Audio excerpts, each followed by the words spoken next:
Hello दोस्तों, कैसे हैं आप सभी लोग। बहुत बहुत स्वागत है आप सभी लोगों का।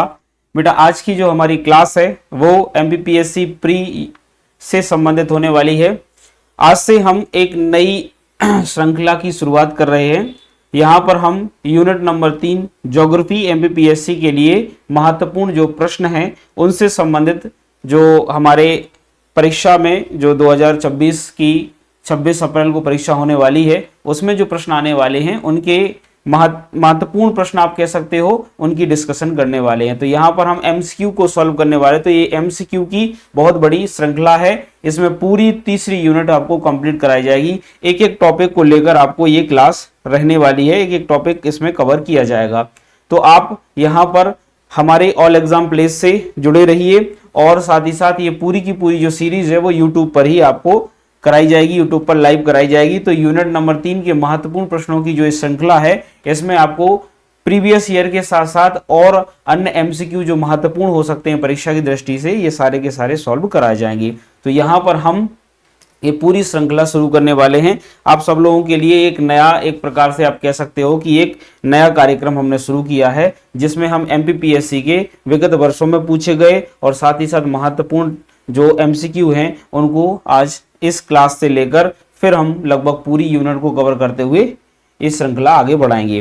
तो आप सब लोगों के लिए बहुत ही खुशी की बात है और साथ ही साथ खुशी की बात यह भी है कि हमारे ऑल एग्जाम प्लेस पर असिस्टेंट प्रोफेसर ज्योग्राफी के लिए, असिस्टेंट प्रोफेसर पॉलिटी के लिए, सोशियोलॉजी के लिए, हिस्ट्री के लिए, बहुत सारे अलग अलग कोर्सेज के लिए आपको जो है नए प्रकार के अलग अलग आपको एक प्रकार से आप कह सकते हो कि कोर्सेज चल रहे हैं। आप इनको ज्वाइन कर सकते हैं। ठीक है, तो ज्योग्राफी चूंकि उसमें मैं ही पढ़ा रहा हूं तो आप ज्योग्राफी के लिए ये कोर्स ज्वाइन कर सकते हैं। अगर आपका कोई मित्र है, दोस्त है, रिश्तेदार है जो एपी करना चाहता है ज्योग्राफी से तो वो भी इसमें भाग ले सकता है। वो एक प्रकार से हमारा कोर्स ज्वाइन कर सकता है। तो इस तरीके से एमपीपीएससी प्री 2026 को टारगेट करते हुए 26 अप्रैल की ये जो परीक्षा है इसको टारगेट करते हुए हम ये नई श्रृंखला आज से शुरू कर रहे हैं।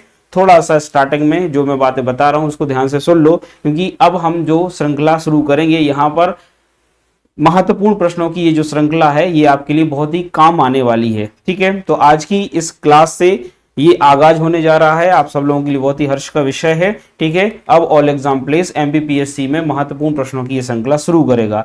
तो हम सारी यूनिट कवर करेंगे। इसमें मैं आपको यूनिट नंबर 3 स्टार्ट करके ज्योग्राफी वाली यूनिट है वो कवर करवाऊंगा। इसके बाद जब ये यूनिट कंप्लीट होगी तो फिर अगली यूनिट पर हम चलेंगे। तो इस तरीके से हम सारी यूनिट इसमें कवर करने की कोशिश करेंगे। तो एमपीपीएससी प्री के लिए आपके लिए रामबाण सीरीज होने वाली है। ठीक है बेटा, तो बिना किसी देरी के इस सीरीज के महत्वपूर्ण प्रश्नों को देख लेते हैं। ठीक है, चलिए आज की इस श्रृंखला का जो टॉपिक है पहला वो है भारत का सामान्य परिचय। तो भारत के सामान्य परिचय से संबंधित आज हम महत्वपूर्ण प्रश्नों की सीरीज लेकर आए हैं। इसमें हम देखेंगे कि महत्वपूर्ण प्रश्न जो हमारी परीक्षा में आ सकते हैं सामान्य परिचय से, जनरल इंट्रोडक्शन से, वो कौन कौन से हो सकते हैं। तो जनरल इंट्रोडक्शन ऑफ इंडिया से हम देखने वाले हैं महत्वपूर्ण प्रश्न।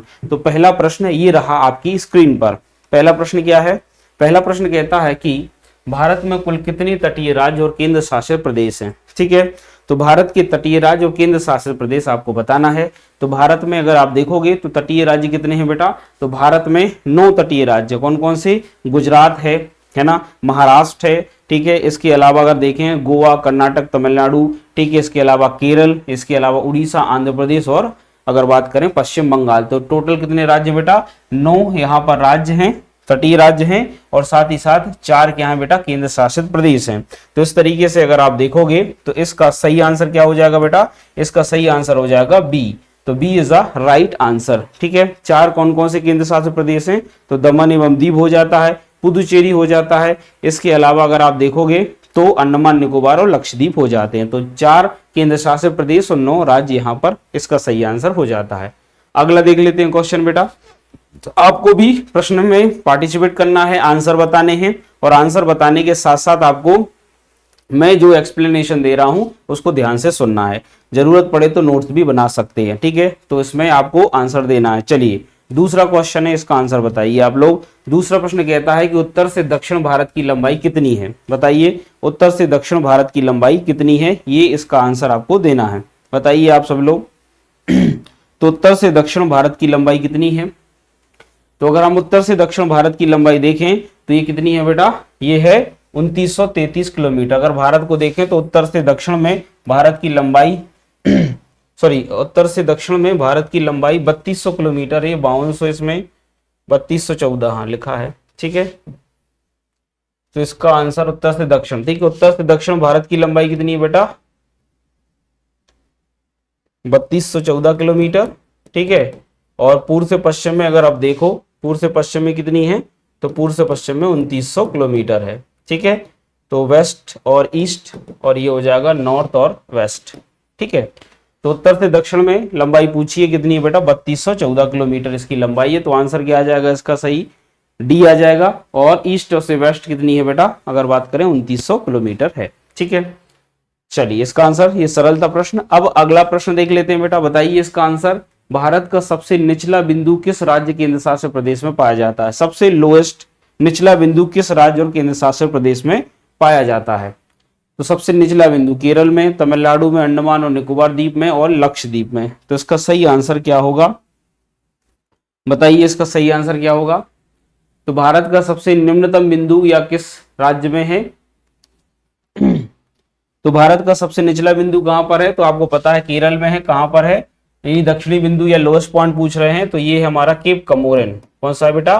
केप कमोरेन है, आप सबको पता ही है। केप कमोरेन दक्षिण बिंदु या निचला बिंदु कहलाता है। तो केप कमोरेन आइलैंड में स्थित है। केप कमोरेन में दक्षिण में आप देखोगे, अगर अब रामेश्वरम द्वीप के पास, तो सबसे लोएस्ट पॉइंट भारत का यहीं पर है, केरल में। तो इसका सही आंसर क्या आ जाएगा बेटा? ए इज अ राइट आंसर, ठीक है। तमिलनाडु इसका नहीं होगा, अंडमान और लक्षद्वीप भी नहीं होंगे, ठीक है।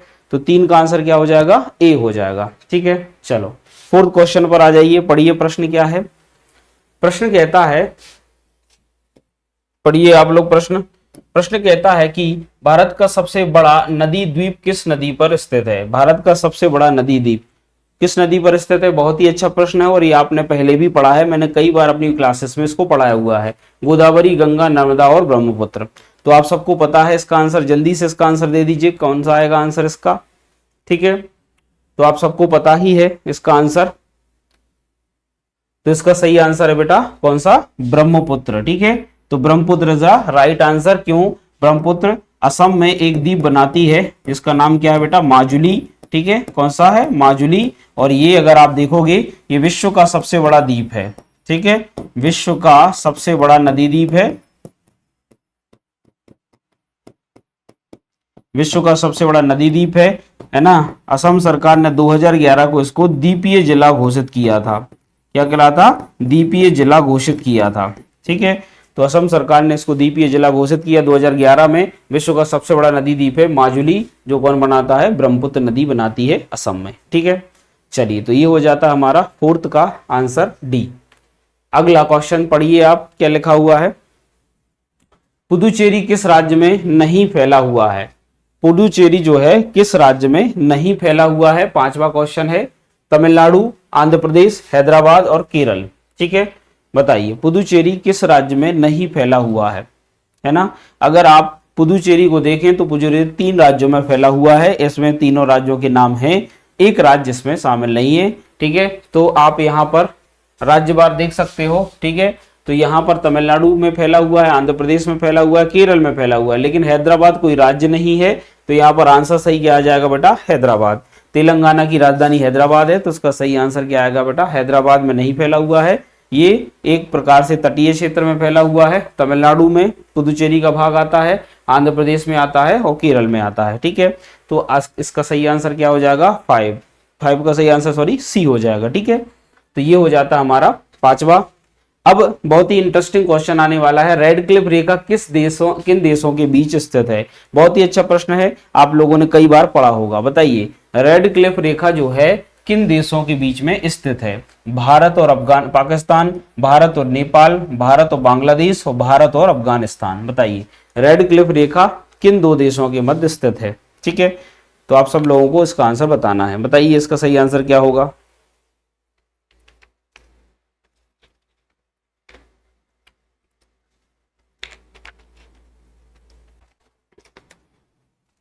तो रेड क्लिफ जो लाइन है वो कहां पर स्थित है बेटा? तो रेड क्लिफ रेखा जो है बेटा वो भारत और पाकिस्तान की सीमा बनाती है। इस रेखा का निर्धारण अगर आप देखोगे तो इस रेखा का निर्धारण 16 अगस्त अगर बात करें 16 अगस्त 1947 को किया गया था बेटा इस रेखा का निर्धारण। ठीक है, तो रेड क्लिफ साहब ने इस रेखा का निर्धारण किया था, भारत और पाकिस्तान की सीमा का निर्धारण किया गया। तो रेड क्लिफ रेखा भारत और पाकिस्तान के मध्य सीमा बनाती है, ये राजस्थान गुजरात से होकर जाती है। ठीक है, चलिए तो इसका आंसर सही क्या हो जाएगा, से का ए सही आंसर हो जाएगा। ठीक है, अगला प्रश्न देख लेते हैं। गुजरात से अरुणाचल प्रदेश के बीच समय अंतराल कितना है? यानी गुजरात से अगर हम कहां चले बेटा, अरुणाचल प्रदेश यानी पश्चिम से पूर्व की ओर चले भारत में, तो कितना समय लगेगा? तो भारत में अगर पश्चिम से पूर्व जाएंगे तो कितना समय अवधि लगेगी? इसका सही आंसर 1 घंटा है या 2 घंटा या 2.5 घंटा या 4 घंटे। तो इसका सही आंसर क्या होगा, बताएं बच्चों, सही आंसर क्या होगा? तो जब भी हम गुजरात से अरुणाचल प्रदेश तक जाते हैं तो भारत में अगर आप देखोगे तो यहाँ पर पूर्व का विस्तार जो गुजरात वाला है, गुजरात है कितना बेटा 68 डिग्री 7 मिनट पर, और ये है कितना बेटा, ये है 97 डिग्री 25 मिनट पर। ठीक है, अगर इन दोनों के बीच में समय अंतराल देखो तो लगभग 29.30 मिनट का आता है। कितना आता है, 30 डिग्री का आता है। और डिग्री को अगर मिनट में बदलना है, डिग्री को मिनट में बदलना है तो 1 डिग्री बराबर 4 मिनट होता है। तो 30 डिग्री बराबर कितना हो जाएगा बेटा, 120 मिनट, और 120 मिनट मतलब 2 घंटे। 120 मिनट मतलब कितना बेटा, 2 घंटे। तो यहाँ पर सही आंसर क्या आएगा, B is the right answer, 2 घंटे का समय लगता है। ठीक, चलिए अगला प्रश्न देख लेते हैं। मिनिकॉय और लक्षद्वीप के बीच कौन सा चैनल स्थित है ना? मिनिकॉय और लक्षद्वीप के मध्य में कौन सा चैनल स्थित है, इसको देखें। तो यहाँ पर अगर आप देखोगे Indonesia great channel, 10 degree channel, 9 degree channel और 8 डिग्री चैनल। तो मिनिकॉय और लक्षद्वीप के मध्य में कौन सा चैनल है? तो मिनिकॉय और लक्षद्वीप के मध्य में अगर आप देखोगे तो यहाँ पर आपको कौन सा चैनल देखने को मिलता है, इसका सही आंसर आपको बताना है।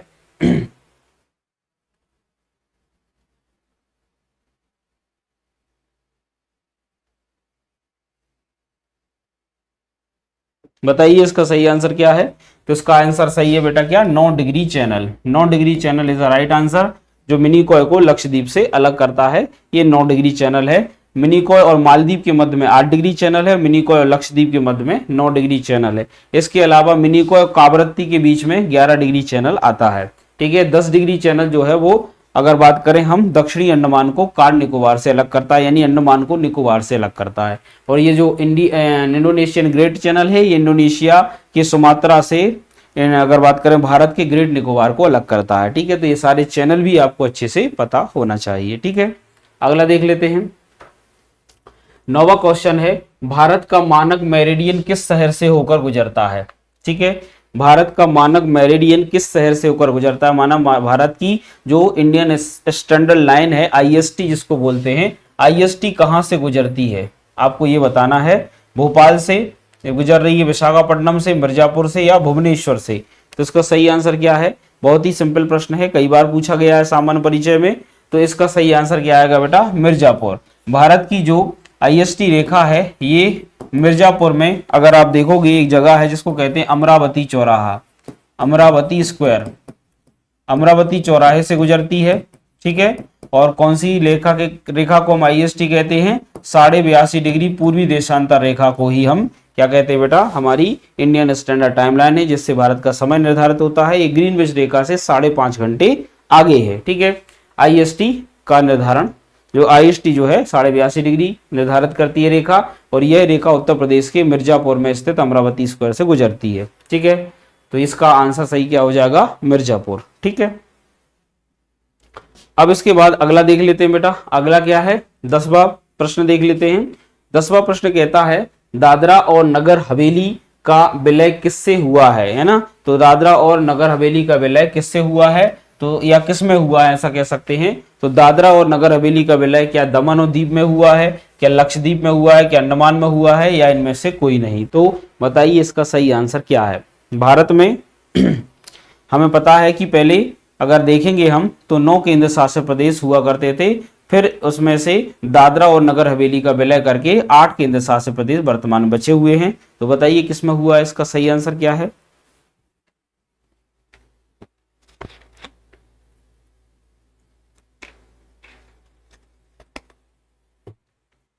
तो इसका सही आंसर होगा बेटा क्या? दमन और दीव। ठीक है, सभी ने सही आंसर दिया है। दमन और जो दीव है यानी ए इसका सही आंसर है। दमन और दीव इसका राइट आंसर हो जाता है। ठीक है, चलिए आगे बढ़ते हैं। किस राज्य की सीमा बांग्लादेश से नहीं मिलती है? सही उत्तर बताना है आप सभी को। किस राज्य की सीमा बांग्लादेश से नहीं लगती है? क्या वो वेस्ट बंगाल है, क्या वो असम है, त्रिपुरा है या मणिपुर है? बताइए सही आंसर क्या आएगा। बहुत ही सरल प्रश्न है। अगर आपको मैप अच्छे से पता है, अगर आपने मैप को बहुत अच्छे से समझा है तो फिर दिक्कत नहीं जाएगी। तो इसका सही उत्तर क्या आएगा बेटा? पश्चिम बंगाल से लगती है, बिल्कुल सही है। असम से लगती है, त्रिपुरा से लगती है। किससे नहीं लगती बेटा? मणिपुर से नहीं लगती, यानी मणिपुर ही इसका सही आंसर हो जाएगा। ठीक है, तो Manipur is a right answer, यानी मणिपुर से इसका नहीं लगती है, यानी ये सब सही थे, यही गलत था, यानी इसका सही आंसर क्या हो जाएगा? डी। तो D is a right answer. ठीक है, तो इस तरीके से अगर देखें, अच्छा त्रिपुरा से सबसे ज्यादा सीमा टच करती है बांग्लादेश की, तीनों ओर से टच करता है। ठीक है, चलिए अब आ जाते हैं हम 12वां प्रश्न पर। निम्न में से सबसे पूर्वी और पश्चिमी राज्य कौन से हैं? पर सबसे पूर्वी और सबसे पश्चिमी राज्य, यानी हमारे सबसे पूर्व में और सबसे पश्चिम में कौन से राज्य स्थित हैं? अगर आप देखोगे तो आपको अच्छे से पता हो जाएगा। ठीक है, आपको बताना है असम और राजस्थान, अरुणाचल राजस्थान, असम गुजरात और अरुणाचल और गुजरात। बहुत ही सरल प्रश्न है, इसमें कोई दिक्कत किसी को भी नहीं जाएगी। अगर आप सोच रहे होंगे सर ज्यादा सरल प्रश्न है, तो बेटा ऐसे ही प्रश्न आप गलत करते हो, और सामान्य परिचय ज्यादातर मैपिंग से ही आता है। तो आपका रिवीजन कराने के लिए पूरी श्रृंखला लाई गई है। इसमें कठिन और सरल प्रश्नों पर मत जाइए, आप केवल ये देखिए कि आपका रिवीजन हो रहा है या नहीं हो रहा है। ठीक है, बस हम पूरी यूनिट को कवर करेंगे, अच्छे प्रश्न भी आएंगे, आपको सरल प्रश्न भी मिलेंगे, सभी प्रकार के प्रश्नों का कॉम्बिनेशन मिलेगा इस श्रृंखला में। तो यहाँ पर सही आंसर क्या आएगा बेटा? हमारा पूर्वी अंतिम जो राज्य है वो अरुणाचल है, और पश्चिमी अंतिम राज्य कौन सा है बेटा? गुजरात है, यानी इसका सही आंसर क्या आ जाएगा? D is a right answer. ठीक है, चलो अगला देख लेते हैं। मध्य एशिया की रीढ़ किसे कहते हैं? मध्य एशिया की रीढ़ किसे कहते हैं? महाभारत श्रृंखला को, लद्दाख श्रृंखला को, जास्कर श्रृंखला को या काराकोरम श्रृंखला को?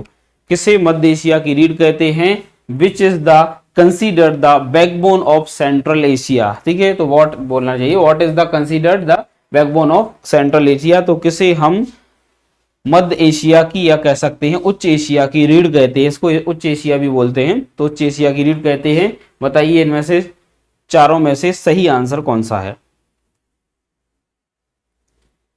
ठीक है, तो इसमें सबसे सही आंसर कौन सा है बेटा? इसमें सबसे सही आंसर है हमारा काराकोरम। काराकोरम जो श्रृंखला है यानी ट्रांस हिमालय, इसको हम उच्च एशिया की या मध्य एशिया की रीढ़ कहते हैं, क्योंकि यह पामीर ग्लैंड से निकला हुआ है। किससे निकला हुआ है बेटा? पामीर ग्लैंड से निकला हुआ है, पामीर ग्रंथि से निकला हुआ है। तो पामीर ग्लैंड में निकलने के कारण इसको हाई एशिया की रीढ़ कहते हैं, काराकोरम श्रृंखला ट्रांस हिमालय में जो स्थित है। ठीक है, तो इस तरीके से इसका सही आंसर क्या आएगा आपका? काराकोरम रेंज। ठीक है, इसके अलावा ट्रांस हिमालय में लद्दाख और जास्कर भी आती हैं, लेकिन काराकोरम को ही हाई एशिया रीढ़ कहते हैं। इसको हम अगर आप देखोगे कृष्णगिरी श्रेणी के नाम से भी जाना जाता है। ठीक है, चलिए अगला देख लेते हैं।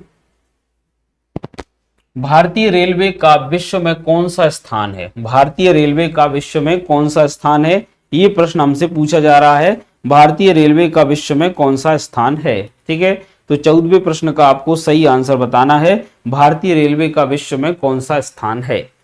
तो 14वें प्रश्न का उत्तर आप लोगों को बताना है, भारतीय रेलवे का विश्व में कौन सा स्थान है। तो यहाँ पर भारतीय रेलवे की अगर बात करें तो एरिया वाइज ये कह सकते हैं एक्सपांसन की दृष्टि से भारतीय रेल विश्व में चौथे स्थान पर आती है। पहले स्थान पर अगर देखें तो पहले स्थान पर हमें देखने को मिलती है यूएसए, दूसरे स्थान पर आ जाता है रूस, तीसरे स्थान पर आ जाता है ब्रिटेन, ठीक है, और चौथे स्थान पर आ जाता है भारत। ठीक है, इसमें तीसरे स्थान पर चीन और ब्रिटेन को लेकर थोड़ी कंफ्यूजन है, लेकिन चौथे स्थान पर कौन सा आता है बेटा? भारत आता है, यानी इसका सबसे सही आंसर क्या हो जाएगा? फोर्थ हो जाएगा।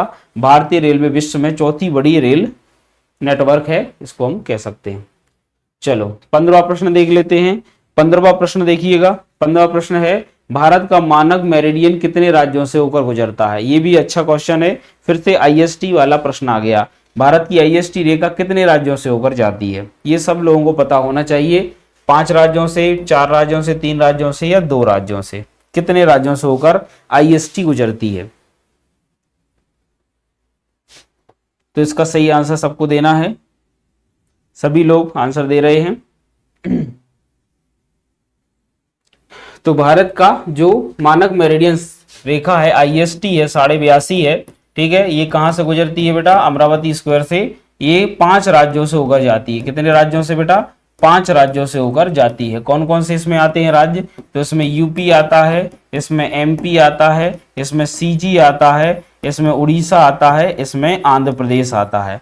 तो ये 5 राज्य इसमें आते हैं जहां से ये रेखा गुजरती है। ठीक है, तो भारत के 5 राज्यों से होकर गुजरती है। अगला देख लेते हैं, भारत का सबसे बड़ा केंद्र शासित प्रदेश कौन सा है?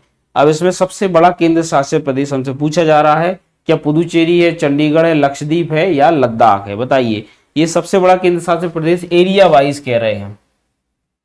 किसके हिसाब से कह रहे हैं बेटा? एरिया के हिसाब से कह रहे हैं। तो क्षेत्रफल के हिसाब से भारत का सबसे बड़ा केंद्र शासित प्रदेश कौन सा है? बताइए। तो विच is the largest union territory of India, कौन सा होगा? आप सब लोगों को इसका आंसर पता होना चाहिए। इसका सही आंसर क्या है बेटा? लद्दाख। लद्दाख जो है इसका क्षेत्रफल अन्य तीनों जो हमारी यूटी है उनमें सबसे ज्यादा है। तो लद्दाख सबसे बड़ा यूटी हो जाएगा क्षेत्रफल के हिसाब से। ठीक है, अगला देख लेते हैं। सरल था ये प्रश्न।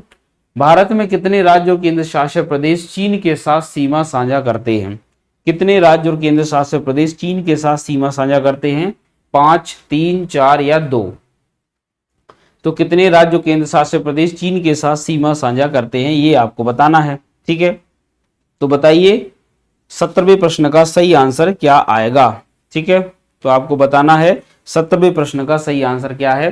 तो यहाँ पर 17वें प्रश्न में देखेंगे तो भारत के कितने राज्य केंद्र शासित प्रदेश, तो देखिएगा चीन के साथ साझा करते हैं। तो यहाँ पर लद्दाख आएगा। ठीक है, लद्दाख आ जाएगा। दूसरा हिमाचल प्रदेश आ जाएगा। तीसरा उत्तराखंड आ जाएगा। ठीक है, कौन सा आ जाएगा बेटा? यूटी आ जाएगा, यूके। ठीक है, इसके अलावा अगर बात करें तो यहाँ पर आ जाएगा सिक्किम आ जाएगा। ठीक है, और 5वां आ जाएगा अरुणाचल प्रदेश। अरुणाचल प्रदेश। तो इस तरीके से कितने बेटा? 5 राज्य यहाँ पर आते हैं जो भारत और चाइना की सीमा बनाते हैं। तो कुल मिला के 5 राज्य हैं जो भारत और चाइना की सीमा बनाते हैं। तो लद्दाख है, हिमाचल प्रदेश है, उत्तराखंड है, सिक्किम है और अरुणाचल प्रदेश हो जाता है। तो 5 राज्य यहाँ पर, 4 राज्य हैं और एक केंद्र शासित प्रदेश है। ठीक है, चलिए अब देख लेते हैं हम 18वां प्रश्न। भारत की सबसे लंबी प्राकृतिक गुफा किस राज्य में स्थित है? भारत की सबसे लंबी प्राकृतिक गुफा किस राज्य में स्थित है? आपको इसका आंसर देना है। क्या सिक्किम में स्थित है वो, क्या अरुणाचल प्रदेश में, क्या मेघालय में या क्या त्रिपुरा में? बताइए इसका सही आंसर क्या है। भारत की सबसे लंबी प्राकृतिक गुफा।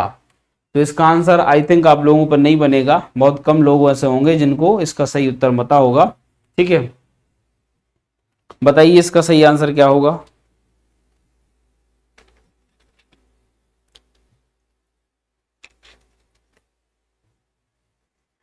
तो भारत की सबसे लंबी प्राकृतिक गुफा बेटा मेघालय में स्थित है। कहां पर स्थित है बेटा? मेघालय में।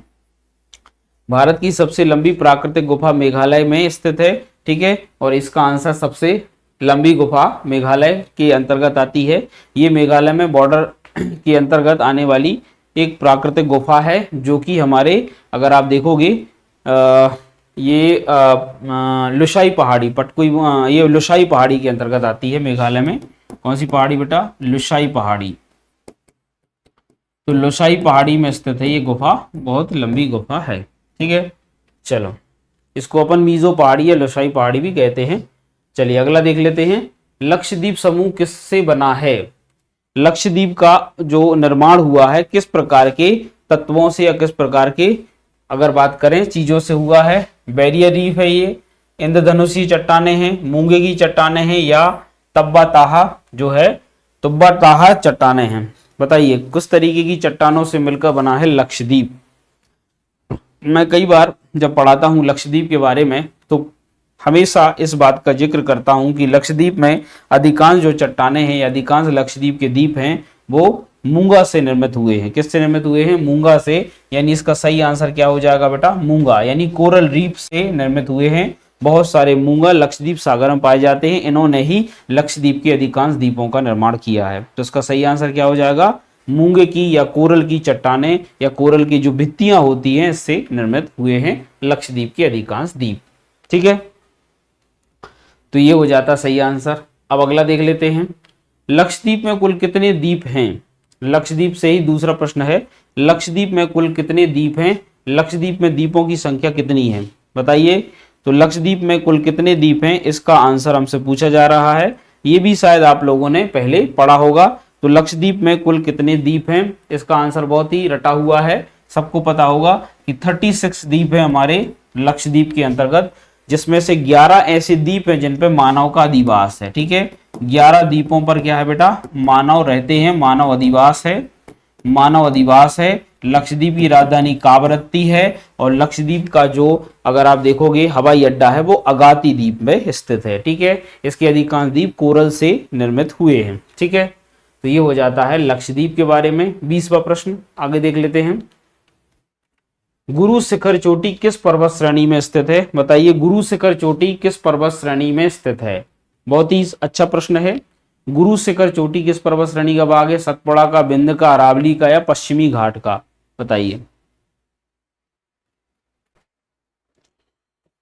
तो आप लोगों को उत्तर देना है इसका। गुरु शिखर जो चोटी है किस पर्वत श्रेणी में स्थित है? तो गुरु शिखर जो पर्वत श्रेणी है वो हमारे अरावली रेंज का भाग है। किसका भाग है बेटा? अरावली रेंज का भाग है। अरावली में एक पहाड़ी है जिसको कहते हैं बेटा हम क्या, इसमें को कहते हैं यहां पर है जिसको कहते हैं mount Abu. Mount Abu, mount Abu का सबसे हाईएस्ट पीक है गुरु शिखर। गुरु शिखर और इसकी ऊंचाई कितनी है बेटा? 1722 मीटर। ठीक है, तो इस तरीके से अगर आप देखोगे तो ये माउंट आबू जो है वो सबसे ऊंची चोटी है अरावली के अंतर्गत। माउंट आबू की सबसे ऊंची चोटी गुरु शिखर है जो अरावली रेंज के अंतर्गत आती है, राजस्थान में स्थित है। तो गुरु शिखर सबसे ऊंची चोटी है अरावली की।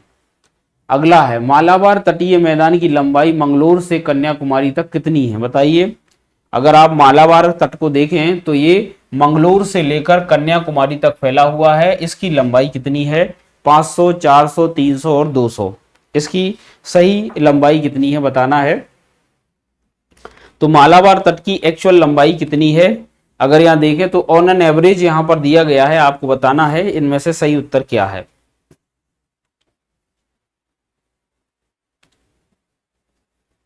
तो इसका सही आंसर क्या हो जाएगा बेटा? इसका सही आंसर हो जाएगा ए। क्यों? क्योंकि यहाँ पर 500 किलोमीटर तो नहीं है, तो लगभग 550 किलोमीटर के आसपास है। तो 550 किलोमीटर के आसपास मालाबार तट की कुल लंबाई यहाँ पर देखने को मिलती है, जो मंगलोर से लेकर कन्याकुमारी तक हमें देखने को मिलती है। तो 550 किलोमीटर के आसपास इसकी लंबाई हमें देखने को मिलती है। ठीक है, इसके बाद अगर देखें हम 23वां क्वेश्चन, अमीन दीवी किसके लिए प्रसिद्ध है? अमीन दीवी, अमीन दीवी लक्षद्वीप का एक द्वीप है और ये किसके लिए प्रसिद्ध है? तो सबसे पहले तो यही पता होना चाहिए कि अमीन दीवी क्या है। अमीन दीवी का वो पता चल गया कि लक्षद्वीप का एक द्वीप है। तो लक्षद्वीप का द्वीप है, तो बताइए ये किसके लिए प्रसिद्ध है? कोरल एटॉल के लिए, एस्चुरी के लिए, एबीसियल फेस या कह सकते हैं जो नितल मैदान है उनके संबंध में, या सिस्टोटस के लिए प्रसिद्ध है।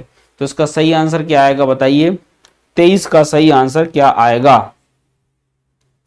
तो आपको पता ही ये लक्षद्वीप के अधिकांश द्वीप कोरल से निर्मित हुए हैं, तो यहाँ का भी आंसर सबसे ज्यादा यही सही आएगा, कोरल एटॉल से मिलकर बना हुआ है। अभी एटॉल क्या चीज होती है? तो कोरल क्या होते हैं? कोरल द्वीप के चारों ओर, ये मान के चलो कोई आइलैंड है, ठीक है, इस आइलैंड के चारों ओर कोरल क्या करते हैं बेटा? इस तरीके के घेरे बना लेते हैं, छल्ले जैसी आकृति बना लेते हैं इस तरीके की, और बीच में हमारा क्या होता है बेटा? ऐसा आइलैंड हो जाता है। तो बीच में आइलैंड है हमारा कोई, ठीक है, और उसके चारों ओर कोरल ने क्या बना लिया है? भित्ति बना ली है। तो जब कोरल अपनी भित्ति द्वीप के चारों ओर बना लेता है तो उसको क्या कहते हैं अपन? कोरल वलय या एटॉल के नाम से जाना जाता है। तो ये कोरल का एक प्रकार या भित्ति का एक प्रकार है। ये भित्ति जो है द्वीप के चारों ओर विकसित हुई है, इसको हम एटॉल या प्रवाल वलय के नाम से या कोरल वलय के नाम से जानते हैं। तो ये प्रवाल वलय है जिसको अपन कोरल एटॉल कहते हैं, और अमीन द्वीप भी ऐसे ही प्रवाल वलय का उदाहरण है।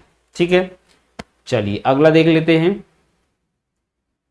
द्रास भारत का सबसे ठंडा स्थान है, किस राज्य और केंद्र शासित प्रदेश में स्थित है? बताइए। द्रास जो सेक्टर है या द्रास जो क्षेत्र है वो भारत का ठंडा स्थानों में से एक स्थान है, तो ये कहां पर आता है? इसका आंसर बताइए। जम्मू कश्मीर, लद्दाख, हिमाचल और उत्तराखंड, कहां पर आता है? इसका सही आंसर बताइए।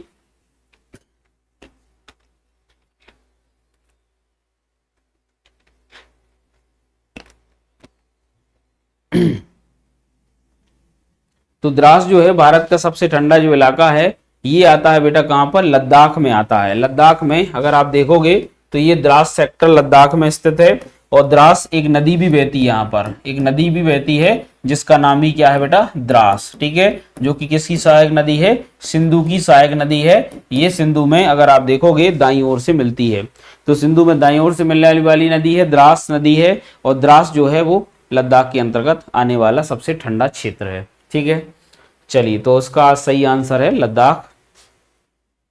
अब सांगला घाटी कहाँ स्थित है? बताइए। सांगला घाटी उत्तराखंड में, जम्मू कश्मीर में, हिमाचल प्रदेश में या लद्दाख में? तो सांगला वैली या सांगला घाटी कहाँ पर स्थित है? मैंने कई बार जब वैलीज पढ़ाता हूं तो सांगला वैली के बारे में जरूर पढ़ाता हूं, तो आपको बताना है 25वें प्रश्न का सही आंसर क्या है, सांगला वैली कहाँ पर स्थित है। ठीक है, भारत में घाटियों के लिए 2-3 राज्य बहुत फेमस हैं, इसमें से एक राज्य है जहां पर बहुत सारी घाटियां पाई जाती हैं, तो इसका सही आंसर क्या आएगा बताइए। उत्तराखंड, जम्मू कश्मीर, हिमाचल या लद्दाख? तो इसका सही आंसर है बेटा हिमाचल प्रदेश। हिमाचल प्रदेश की ये घाटी है सांगला घाटी। सांगला घाटी जो है हिमाचल प्रदेश में स्थित है। हिमाचल प्रदेश में अगर आप देखोगे तो बहुत सारी घाटियां स्थित हैं, लाहौल घाटी, स्पीति घाटी, कुल्लू घाटी, कांगड़ा घाटियां, ये सब कहां पर हैं? हिमाचल प्रदेश में ही स्थित है। सांगला घाटी भी वहीं पर है। इसके अलावा चंबा घाटी भी है हिमाचल प्रदेश में, लघु हिमालय और शिवालिक हिमालय के बीच में स्थित है। लघु हिमालय के अंतर्गत अगर आप देखोगे तो ये मसूरी और अगर बात करें धौलाधार और नागटिब्बा के बीचों बीच, मसूरी और नागटिब्बा के बीच में आती है। ठीक है, सांगला घाटी जो है ये विशेष तौर पर लघु हिमालय में स्थित घाटी है, तो आप याद रखना किस हिमालय में आती है बेटा? लघु हिमालय में। ठीक है, लघु हिमालय में स्थित घाटियां हैं। ज्यादातर जो घाटियां आपको वैली जो देखने को मिलेगी वो लघु हिमालय में ही देखने को मिलेगी। तो हमारे लेसर हिमालय का भाग है, अगर आप देखोगे इसमें पीर पंजाल, धौलाधार, मसूरी, नागटिब्बा, महाभारत श्रेणियां आती हैं, इन्हीं में सबसे ज्यादा हमें वैलीज देखने को मिलती हैं। ठीक है, चलिए 26वां क्वेश्चन देख लेते हैं। भारत की स्थलीय सीमा की कुल लंबाई कितनी है? भारत की स्थलीय सीमा की कुल लंबाई बताइए। भारत का जो अगर बात करें लैंड बाउंड्री है वो कितनी लंबी है? 12,500, 15,200, 14,700 या 15,700? तो सही उत्तर आपको पता होगा। यदि आपने भारत का सामान्य परिचय पढ़ा है ना बेटा, तो आपको इसका सही आंसर पता होगा। तो भारत के सामान्य परिचय को अगर आप पढ़ रहे हैं तो मुझे नहीं लगता आपको इसमें दिक्कत जाएगी। तो भारत की स्थलीय सीमा की कुल लंबाई कितनी है बेटा? 15,200 किलोमीटर। कितनी है बेटा? 15,200 किलोमीटर भारत की स्थलीय सीमा की लंबाई है। अगर आप देखोगे तो गुजरात से लेकर अगर मिजोरम तक का पूरा जो भाग जो स्थल से लगा हुआ है, इसकी कुल लंबाई 15,700 किलोमीटर है। ठीक है, तो ये स्थलीय सीमा की कुल लंबाई है। चलो, भारत की सबसे लंबी अंतर्राष्ट्रीय सीमा किस देश के साथ लगती है? ये भी अच्छा प्रश्न है। भारत की इंटरनेशनल बॉर्डर जो लॉन्गेस्ट इंटरनेशनल बॉर्डर है वो किसके साथ भारत शेयर करता है? बताइए। नेपाल के साथ, पाकिस्तान के साथ, चाइना या बांग्लादेश के साथ? बहुत ही अच्छा प्रश्न है और इसका आंसर लगभग सबसे बन जाएगा, मुझे पता है, क्योंकि आप लोग अगर मैप अच्छे से पढ़ लिए हैं तो आपसे बन जाएगा, कोई दिक्कत नहीं है। तो इसका सही आंसर क्या है बेटा?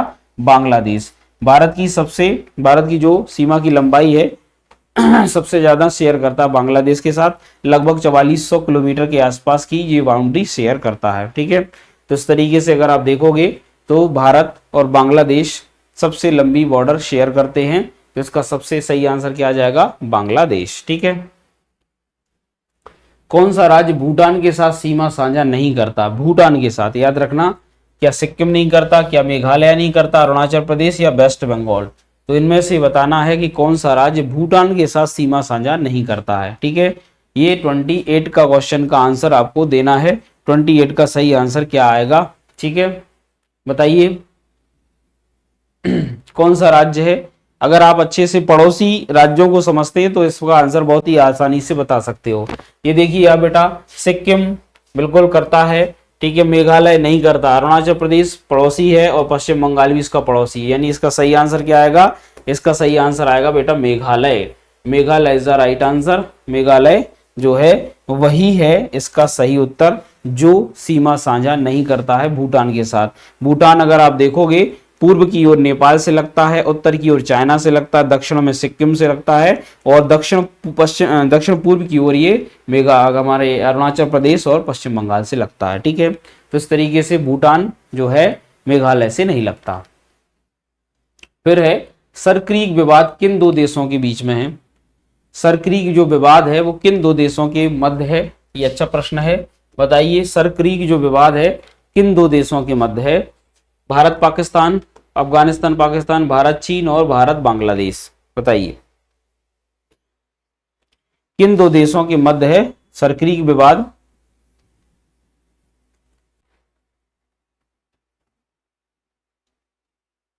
तो इसका सही आंसर क्या है बेटा? भारत और पाकिस्तान के बीच में अगर आप देखोगे सरक्रीक विवाद है। ये सरक्रीक जो क्षेत्र है बेटा, ये काठियावाड़ तट के अंतर्गत छोटे छोटे से अगर बात करें कटा फटा तट है जिसको सरक्रीक कहते हैं। जैसे बहुत सारे आइलैंड हैं, सरक्रीक, कोरी क्रीक, बहुत सारे क्रीक्स हुए हैं। ठीक है, तो यहाँ पर सरक्रीक के नाम पर इसको क्रीक्स कहते हैं। एक वैज्ञानिक थे, अगर बात करें सिविल, अगर बात करें सीमा का निर्धारण करने वाले अंग्रेज, अगर बात करें इंजीनियर थे ये सरक्रीक। इन्होंने ही यहाँ पर बहुत सारे छोटे छोटे आइलैंड्स को या छोटे छोटे द्वीपों को क्रीक्स कहा था।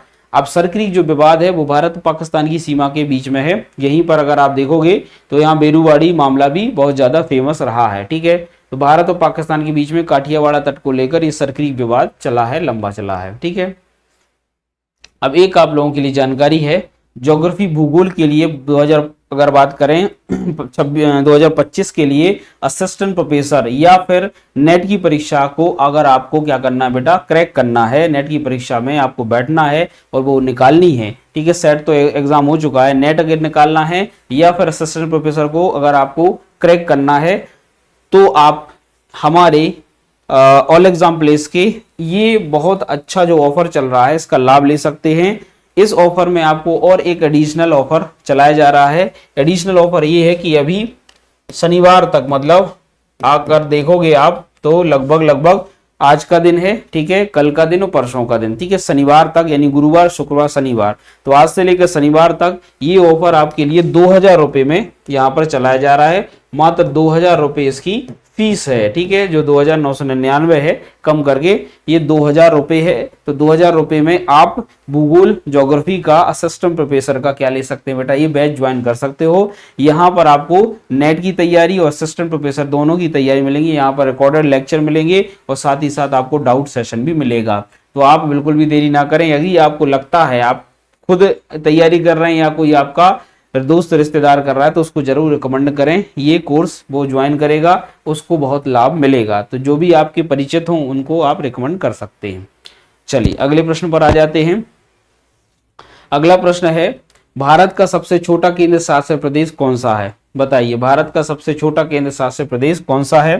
तो हम सबको पता है कि भारत का सबसे छोटा केंद्र शासित प्रदेश कौन सा बेटा? लक्षद्वीप है। ठीक है, तो क्षेत्रफल की दृष्टि से एरिया वाइज सबसे स्मॉलेस्ट जो यूटी है हमारा वो कौन सा है बेटा? लक्षद्वीप है। ठीक है, अगला, कौन सा राज्य नेपाल, भूटान और चीन तीनों के साथ सीमा साझा करता है? नेपाल, भूटान और अगर बात करें चीन, तीनों देशों के साथ सीमा साझा करता है। अरुणाचल, मेघालय, पश्चिम बंगाल और सिक्किम। कौन सा राज्य करता है? इसका सही आंसर बताना है आपको। तो इसका सही आंसर अगर आप देखोगे तो नेपाल के साथ भी कर रहा है, भूटान के साथ भी कर रहा है, चीन के साथ भी कर रहा है। तो यहाँ अरुणाचल प्रदेश बिल्कुल नहीं करता, मेघालय नहीं करता, पश्चिम बंगाल भी नहीं करता है चाइना के साथ और भूटान और नेपाल के साथ। ठीक है, तो सिक्किम इसका सही आंसर आ जाएगा। ठीक है, तो यहाँ पर सही आंसर क्या आ जाएगा? सिक्किम इसका सही आंसर आ जाएगा। तो सिक्किम तीन राज्यों से अगर आप देखोगे, पूर्व की ओर नेपाल, दक्षिण की ओर हमारा उत्तर की ओर भूटान और चाइना से ये सीमा साझा करते हैं। ठीक है, तो सिक्किम इसका सही आंसर हो जाएगा बच्चों। भारत की सबसे लंबी स्थलीय सीमा किस देश के साथ है? स्थलीय सीमा, वो भी लॉन्गेस्ट, चाइना, नेपाल, पाकिस्तान और बांग्लादेश। ये रिपीटेड क्वेश्चन है, फिर से आ गया है, थोड़ा दूसरे तरीके से पूछा गया है और इसका आंसर सही क्या हो जाएगा बेटा? बांग्लादेश। स्थलीय सीमा सबसे लंबी भारत की कौन सी देश के साथ बनती है? वो बांग्लादेश के साथ बनती है। ठीक है,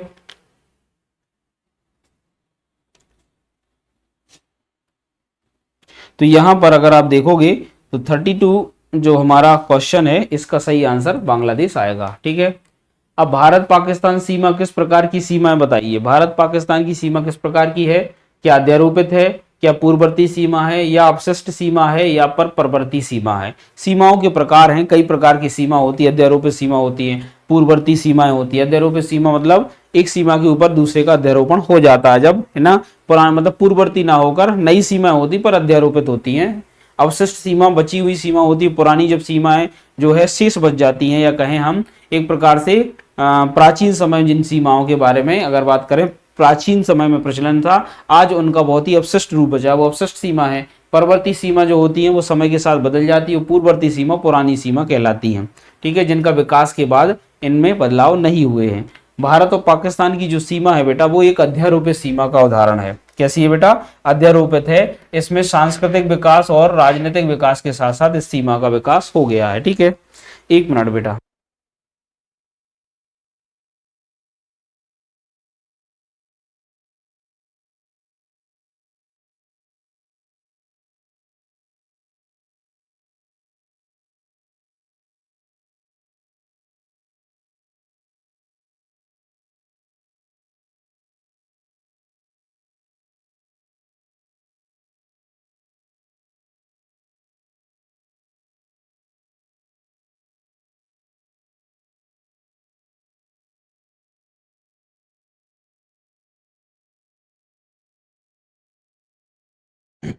चलिए, तो यहां पर भारत पाकिस्तान की सीमा किस प्रकार की है? एक अध्यारोपित सीमा है। चलिए अगला देख लेते हैं।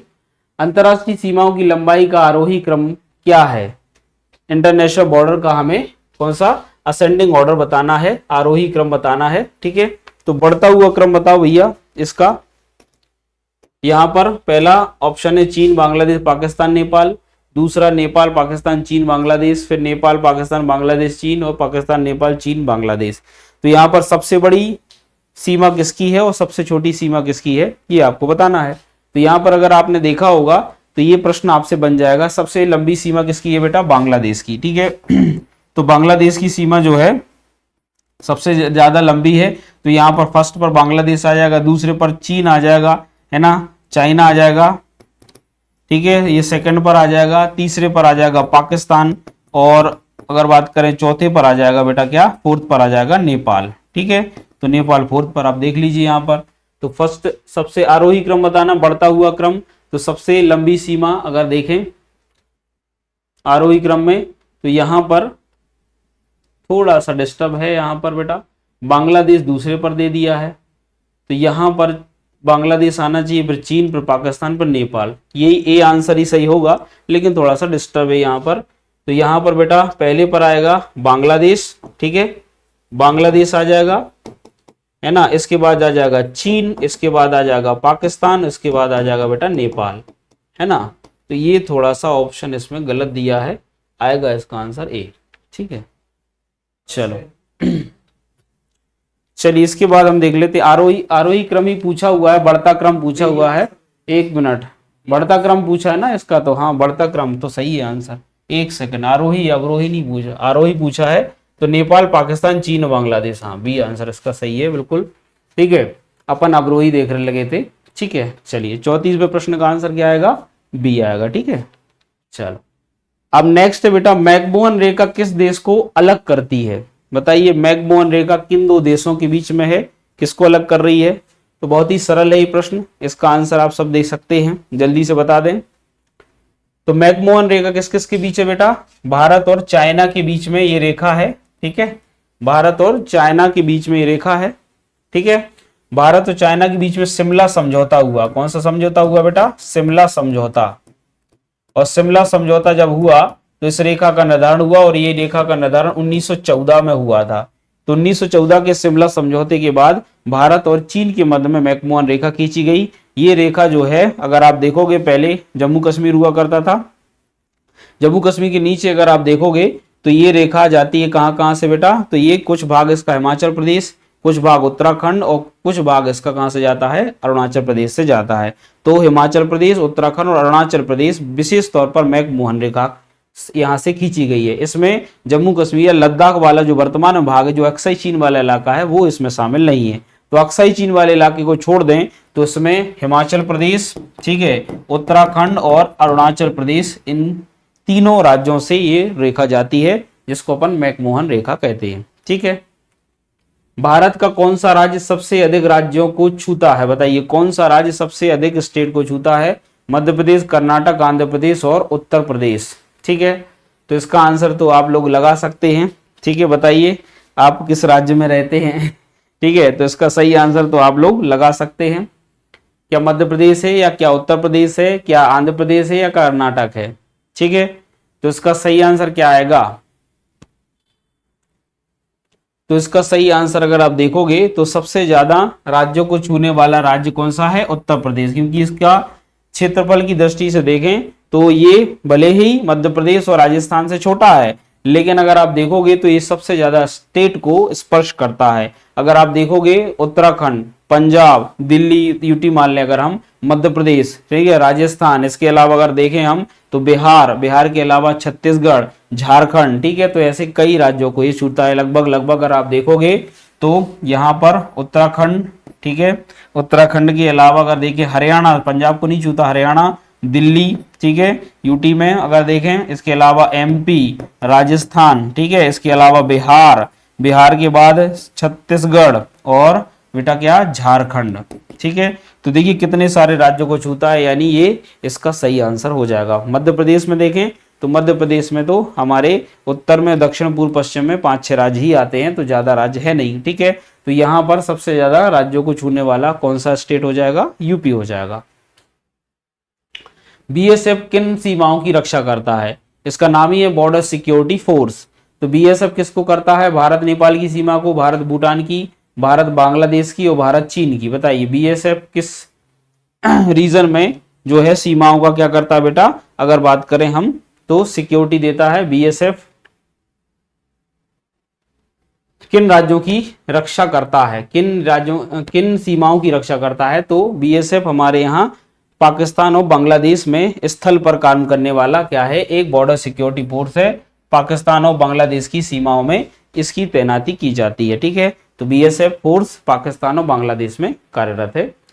पाक जलदमु मध्य किन देशों के बीच स्थित है?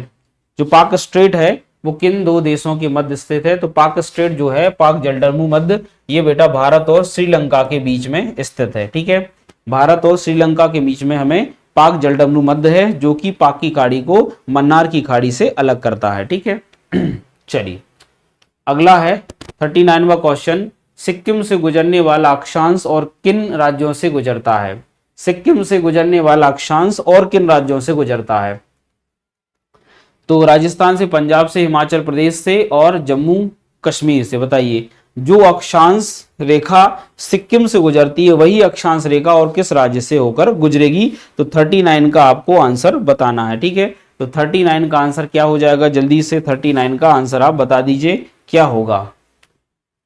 सिक्किम से गुजरने वाली अक्षांश किन राज्यों से होकर गुजरती है? तो 39 का सही आंसर क्या होगा? जल्दी से आप इसका आंसर बता दीजिए। तो अगर आप सिक्किम को देखें और भारत के राज्यों को देखें तो इसमें आपका सही आंसर आएगा कौन सा? अगर आप राजस्थान और सिक्किम को देखें तो बिल्कुल सेम आते हैं। तो राजस्थान यहाँ है और यहाँ सिक्किम है। पंजाब तो ऊपर चला जाएगा, हिमाचल प्रदेश तो और ऊपर चला जाएगा और जम्मू कश्मीर और चला जाएगा। इसका सही आंसर क्या आएगा बेटा? राजस्थान। तो राजस्थान ही इसका सही आंसर है। तो सिक्किम से गुजरने वाला अक्षांश ही राजस्थान से गुजरता है। ठीक है, अगला देख लेते हैं। आईएसटी से के सबसे निकट कौन सा शहर है? रीवा, सागर, उज्जैन और नर्मदापुरम। आईएसटी, ये वाला प्रश्न रिपीटेड है, पीवाईक्यू है। आईएसटी के निकट सबसे ज्यादा, ठीक है, तो रीवा है, सागर, उज्जैन और नर्मदापुरम। तो रीवा इंडियन जो हमारी स्टैंडर्ड लाइन है, सबसे निकट है क्योंकि ये सिंगरौली से जाती है और सिंगरौली के पास में आपको रीवा ही मिलेगा, तो रीवा इसका सही आंसर हो जाएगा।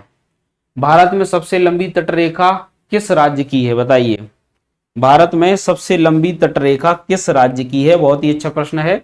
तो भारत में सबसे लंबी तटरेखा अगर हम देखें तो ये है हमारे कौन से बेटा, गुजरात की। गुजरात की तटरेखा की लंबाई अगर आप देखोगे तो सबसे लंबी है। हाल ही में भारत की तटरेखा की लंबाई बढ़कर 11,000 किलोमीटर से अधिक हो चुकी है, जिसमें सबसे लंबी तटरेखा किसकी है बेटा, गुजरात की है। ये 1200 किलोमीटर से भी ज्यादा लंबी है, ठीक है। तो इस तरीके से गुजरात की सबसे लंबी, वैसे देखें तो अंडमान निकोबार की सबसे लंबी 3000 किलोमीटर के आसपास है, लेकिन राज्यों में गुजरात की सबसे लंबी। इसके बाद अगर देखें तो तमिलनाडु का स्थान आता है। भारत में सबसे पूर्व और सबसे पश्चिमी राज्यों का सही योग बताना है, पूर्व के और पश्चिम के सही राज्यों का, ठीक है। सबसे पूर्वी राज्य कौन सा है और सबसे हमारे पश्चिमी राज्य, तो यहां पर हम पहले ही बता चुके हैं अरुणाचल प्रदेश और गुजरात इसका सही आंसर है। ये रिपीटेड क्वेश्चन है, ठीक है। भारत का सुदूर दक्षिणी बिंदु इंदिरा पॉइंट कहाँ स्थित है, बहुत ही अच्छा क्वेश्चन है। कहां पर स्थित है, तो सुदूर इंदिरा पॉइंट कहां पर बेटा, कार निकोबार, नहीं सॉरी ग्रेट निकोबार, कहां लिखा ग्रेट निकोबार, ये है ग्रेट निकोबार में स्थित है। तो इंदिरा पॉइंट ग्रेट निकोबार, जिसको अपन पिग्मेलियन पॉइंट भी कहते हैं या पार्सन पॉइंट भी कहते हैं, 2004 में जब सुनामी आई थी तो ये डूब गया था, ठीक है। तो यहाँ पर ग्रेट निकोबार इसका सही आंसर होगा। अगला, भारत के संदर्भ में निम्नलिखित को सही कथन बताना है, ठीक है। राइट स्टेटमेंट बताना है, करेक्ट स्टेटमेंट। भारत छठा सबसे बड़ा देश है, 6 लार्जेस्ट कंट्री, सबसे बड़ा नहीं, ये तो गलत है, 7वां है। विश्व में 2.4 क्षेत्र भारत का है, बिल्कुल सही है। कर्क रेखा भारत की को 2 भागों में बांटती है, बिल्कुल सही है। और भारत पूरी तरह उष्ण कटिबंधीय है, पूरी तरह नहीं है, गलत है। तो इसका सही आंसर होगा 2 और 3 मात्र, तो 2 और 3 ही इसका सही आंसर है, यानी D is a right answer, ठीक है। चलो, भारत के बारे में कौन सा कथन असत्य है, बताइए। भारत के बारे में असत्य कथन, भारत 7वां सबसे बड़ा देश है, जनसंख्या में दूसरा स्थान है, भूमि सीमा 15,200 किलोमीटर है और पहला सूर्योदय मिजोरम में होता है, ठीक है। बताओ इसका सही आंसर। अभी वर्तमान के सिनेरियो में 2011 की जनगणना के अनुसार बताना है, तो इसका आंसर सही होगा, भारत का पहला सूर्योदय मिजोरम में ना होगा। कहां होता है बेटा, अरुणाचल प्रदेश में होता है। कहां होता है, अरुणाचल प्रदेश के किबिथु में होता है, अरुणाचल प्रदेश के किबिथु में होता है। तो अरुणाचल प्रदेश के किबिथु में ये होता है, ठीक है। तो इसका आंसर सही होगा डी। वैसे भारत अगर देखें जनसंख्या में प्रथम स्थान पर हो गया है, वर्ल्ड की बहुत सारी अगर हम देखें जनसंख्या के आंकड़े, लेकिन 2011 के हिसाब से अभी भारत की जनसंख्या कम है, तो दूसरे स्थान पर, ठीक है, चाइना के बाद।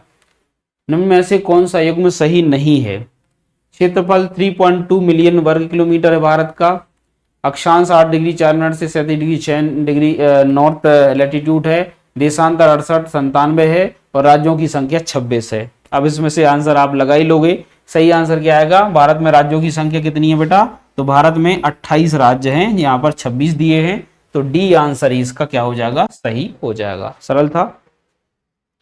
निम्नलिखित में से कौन से सही हैं, which is the following statement are correct, बताइए। जबलपुर की देशांतर रेखा इंदौर भोपाल के बीच है, जबलपुर की जो देशांतर रेखा है वो इंदौर और भोपाल के बीच है। औरंगाबाद का अक्षांश बड़ौदा पुणे के बीच है, औरंगाबाद का जो अक्षांश है वो बड़ौदा और पुणे से जाता है। बंगलुरु चेन्नई से अधिक दक्षिण में है, जो बंगलोर है वो चेन्नई से अधिक दक्षिण में है, ये तो गलत हो जाएगा।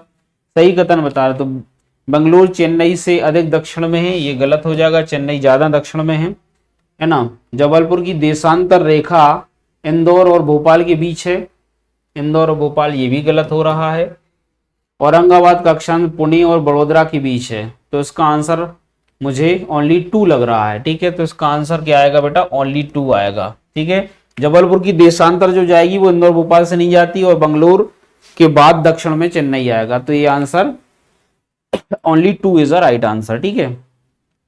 अच्छा प्रश्न था, भारत की भौगोलिक स्थिति के कारण कौन सा महासागर इसे विशेष रणनीतिक महत्व प्रदान करता है। मोदी जी कई बार इसको बोल चुके हैं, ये हमारा इंडियन ओशन है, तो इंडियन ओशन इसका सही आंसर हो जाएगा। ये हमारा रणनीतिक या स्ट्रेटेजिकली बहुत ही इंपॉर्टेंट ओशियन हो जाता है। 49 सेकंड लास्ट क्वेश्चन है, 49 क्वेश्चन बेटा। निम्न में से कौन सा देश भारत के साथ स्थलीय सीमा साझा नहीं करता, कौन सा देश हमारे साथ स्थलीय सीमा साझा नहीं करता, म्यांमार नहीं करता, भूटान नहीं करता, श्रीलंका नहीं करता, नेपाल नहीं करता। अब आप सबको पता है भारत के स्थलीय पड़ोसी देशों में श्रीलंका नहीं आता है, तो इसका सही आंसर क्या आ जाएगा? सी इज अ राइट आंसर। ठीक है, चलिए एक और देख लेते हैं। लास्ट प्रश्न है इस पूरे सेशन का, लास्ट प्रश्न देख लेते हैं 50वां। भारत को उपमहाद्वीप क्यों कहा जाता है? वेरी वेरी आईएमपी क्वेश्चन है। क्यों भारत को हम उपमहाद्वीप कहते हैं? ऑप्शन है छोटे आकार के कारण, दूसरा विशिष्ट भौगोलिक और सांस्कृतिक विशेषता के कारण, केवल जनसंख्या के कारण, या ऐतिहासिक महत्व है तो ऐतिहासिक कारण। बताइए इसका सही आंसर क्या होगा?